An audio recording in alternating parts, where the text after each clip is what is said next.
Well, Tesla's Q2 earnings call came and went, and there's a lot of the same information that we've heard before, but some new information as well. But on reflection, the most important question to ask is really, how does this affect Tesla's future? So let's take a look. Hey y'all, it's Dr. Know-It-All coming to you from San Mateo, California, where I will be attending X Takeover tonight. The light show is tonight, so don't forget that if you're around. And then X Takeover all day tomorrow, so I'm looking forward to seeing a whole bunch of you there. In the meantime, of course, this is the reason why I was unable to do a video about Tesla's Q2 earnings call just yet, because I was actually boarding the airplane to fly from Atlanta to San Luis Obispo, which I know X Takeover is not there this year, but I'll explain that in just a second. Anyway, I was boarding that as the Q2 earnings call was ending, so obviously couldn't do anything about that. The reason I couldn't do anything yesterday is I was actually flying with a friend, Robin and Nova were extremely gracious and put me up overnight, and Robin took me flying all day yesterday and actually flew me up to San Mateo, so pretty cool way to get to San Francisco, I think. So anyway, given that I'm sitting in a hotel room and the lighting's not great and everything, I think I'll probably overlay a whole bunch of this video with video of me flying instead, sitting in the back seat. We were doing formation flying, so you'll see his friend Hugh a lot. He's out to the side in the yellow and blue Vans RV, and we're in kind of a World War II sort of themed RV-8. So really, really cool airplanes. Really cool to do formation flying. I'd never done that before, so that was great. So again, a big thank you to Robin, to Nova, and also to Hugh for flying with me. That was fantastic. Thank you guys. All right, so starting up here, the big takeaway is, of course, Tesla's Q2 revenue was down 12% to $22.5 billion, and their earnings per share missed by 40%, so a big hit on Tesla for that. But Elon and the team, including Ashok Elluswamy, who was on the call, are really, really pushing the shift to AI and autonomy for Tesla, rather than thinking about Tesla as a traditional car company. I'm going to talk further about that as we continue on in this video, but I think this is an existential question for Tesla at this point. It really is a question of, will Tesla survive? How will Tesla survive? Will it be kind of an also-ran company, or will it be one of the biggest companies in the world in 5 or 10 years? So that's what I mean by an existential question. And of course, this is all predicated on the question of whether shifting to full autonomy is viable and whether Tesla's strategy is right. So we'll be looking at that more deeply here. So again, this is not a recap of the Q2 earnings call. There are plenty of those out there. I'm going to focus on a few specific points. And those points are the robotaxi economics could really disrupt rideshare and even car ownership.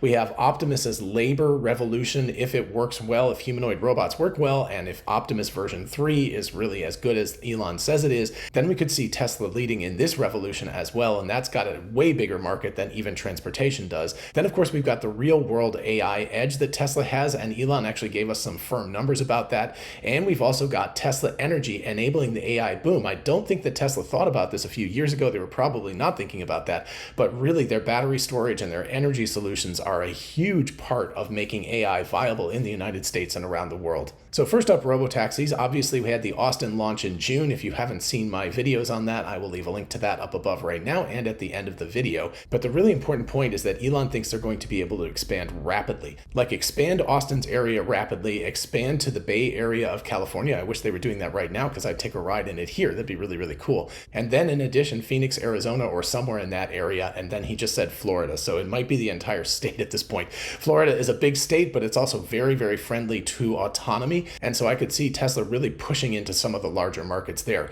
The really interesting thing is that Elon said by the end of this year, so that's 2025, so we're talking about 5.5 months or less than that kind of, he was saying that half of the United States population would be covered by Tesla robotaxi. Now, of course, that's not half the geography of the United States, that's half of the population, which of course is centered in multiple large cities, so that makes it easier. But still, half of the United States being covered by Tesla's robotaxi by the end of the year is pretty amazing. And then Elon also talked about the regulatory hurdles that they're trying to overcome in the European Union and in China, but he said that the technology that they have for robotaxi, for full self-driving, is good enough at this point that they think they can implement it very, very quickly, at least for personal vehicles in those regions, basically as fast as they can get approval. And for those of us that own Teslas, while they said they were going to be super paranoid about it, they're going to try to reduce the need to look at the road as much as we currently have to try to pull it from being supervised full self-driving to more or less unsupervised full self-driving for those of us that own vehicles. So that will be a huge difference. There's going to be a push of the Austin software package out to the rest of the United States, maybe Canada, maybe the rest of the world, depending on things.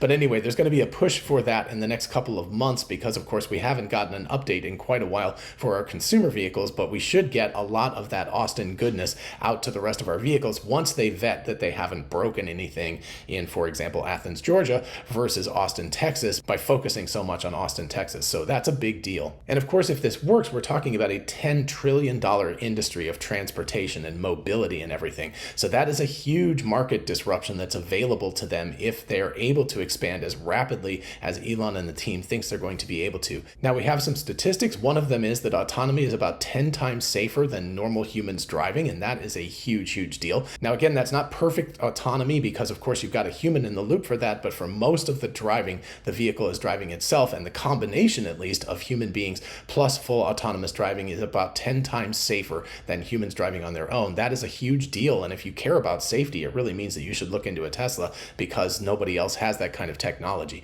The other thing that's really interesting is that since version 13 of the software, so the newer version of the software that's available, the adoption rate of full self-driving, in other words, people who own a Tesla who have purchased full self-driving or are subscribing to it, is up 25%. So that's a pretty big metric right there. It shows that people are appreciating what they're getting out of full self-driving now much more than they used to, and they're actually putting their money where their mouth is and either purchasing or subscribing to full self-driving. And of course, with that, Elon has emphasized that autonomy is Tesla's central story, whether that's with a four-wheeled robot or it's a four-limbed robot like Optimus or something. Autonomy is the central story of Tesla. And that's why I said this is a pretty existential question, because Tesla as a car manufacturer only is got a lot of headwinds because of things like tariffs and the fact that the US EV incentive is being removed. That is a lot of headwinds that are going to be coming up for Tesla as a car company. But Tesla as an autonomy company is a whole different story. And things get really interesting when you start talking about the Cybercab, which is Tesla's purpose-built robotaxi.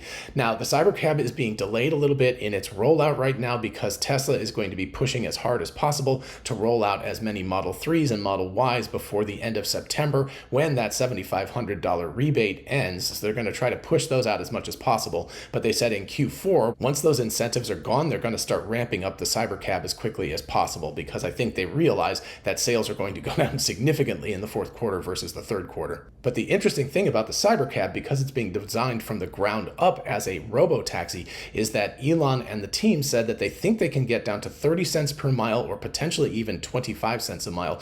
Currently, Elon said that he thinks the Model Y, once it's ramped up in terms of being a robotaxi, will be about 40 to 50 cents per mile. So significantly more expensive, actually almost double as expensive as the Cybercab. But the Cybercab, because it's designed from the ground up to be a robotaxi and to be inexpensive to operate, will be very, very inexpensive. And of course, just owning your own vehicle is somewhere around 75 or 80 cents per mile to own and operate a vehicle, to pay for the charging, to pay for maintenance, to pay for the vehicle itself, to pay for insurance, all of that stuff. So even versus a Model Y robotaxi, but especially the Cybercab version of the robotaxi, if it's 25 cents per mile, we're talking about a significantly lower cost to operate that than to own your own vehicle. And then that's even significantly cheaper than taking an Uber or Lyft or something, which can run around $2 per mile. So if we can get down to that 30 or 25 cents per mile eventually for you to take a Cybercab or robotaxi, and it's available, in other words, you can get it when you want it, the incentive to purchase a new car is going to go way down, and people are going to probably drop their extra cars at first, right? So if you own 2 or 3 cars, you'll just get rid of one of those and you'll take the Cybercab for most of your local rides and then save the other vehicle for long distance trips or something. That would be the near term, and then eventually people will just get rid of their cars altogether. But this is a huge future, and this is the reason why Tesla is making a really big bet on this, because again, as a car company, they don't have a lot to stand on right now because things have gotten really difficult for them, especially in the United States. But if they're an autonomy company and they're running one of the world's largest autonomous vehicle fleets, then everything changes. And speaking of everything changes, we get to Optimus version 3. Elon said by the end of the year, they're going to have prototypes out. So they've taken a big step backwards. Their version 2 is not good enough, clearly. They're making a version 3. Elon says he thinks the version 3 will be kind of the one that they can actually scale. He thinks that they're going to get to 1 million units per year in 5 years. And of course, if it's done right, if it's executed right, it will be, quote, the biggest product ever. That's Elon. And of course, humanoid labor fixes a lot of the shortages that we have and a lot of the population issues that we're having in terms of being able to find people to do work that a lot of people don't want to do. And of course, in that realm, Tesla's first principles, physics first design really, really leads the pack. And that gets us to the really interesting point that Elon made. Elon says that Tesla is the global leader in real-world AI and additionally is unmatched in intelligence, density, and efficiency. So that's really, really interesting. So again, real-world AI, as opposed to like large language models and stuff that take in text tokens and stuff, Teslas are taking in reality. They're taking in photons from the real world and making decisions based on that. So that's the real-world AI part. And in terms of intelligence, density, and efficiency, that has to do with the fact that Tesla is able to operate this stuff on basically a mobile device. Now, yes, their AI for device or hardware for device is very, very advanced, but it is a mobile device. You know, it's something that has to run on a battery, has to run within a temperature and power envelope, has a certain limited amount of compute and memory bandwidth, and so it's very much constrained. And Tesla has been able to do an amazing job squeezing an awful lot of intelligence into a tiny package that also runs at real-time speeds. That is pretty amazing stuff, and Elon is right to be very proud of that. And in that line, Elon says that they're going to be able to fit probably about 10 times the parameters they currently have on their AI for cars.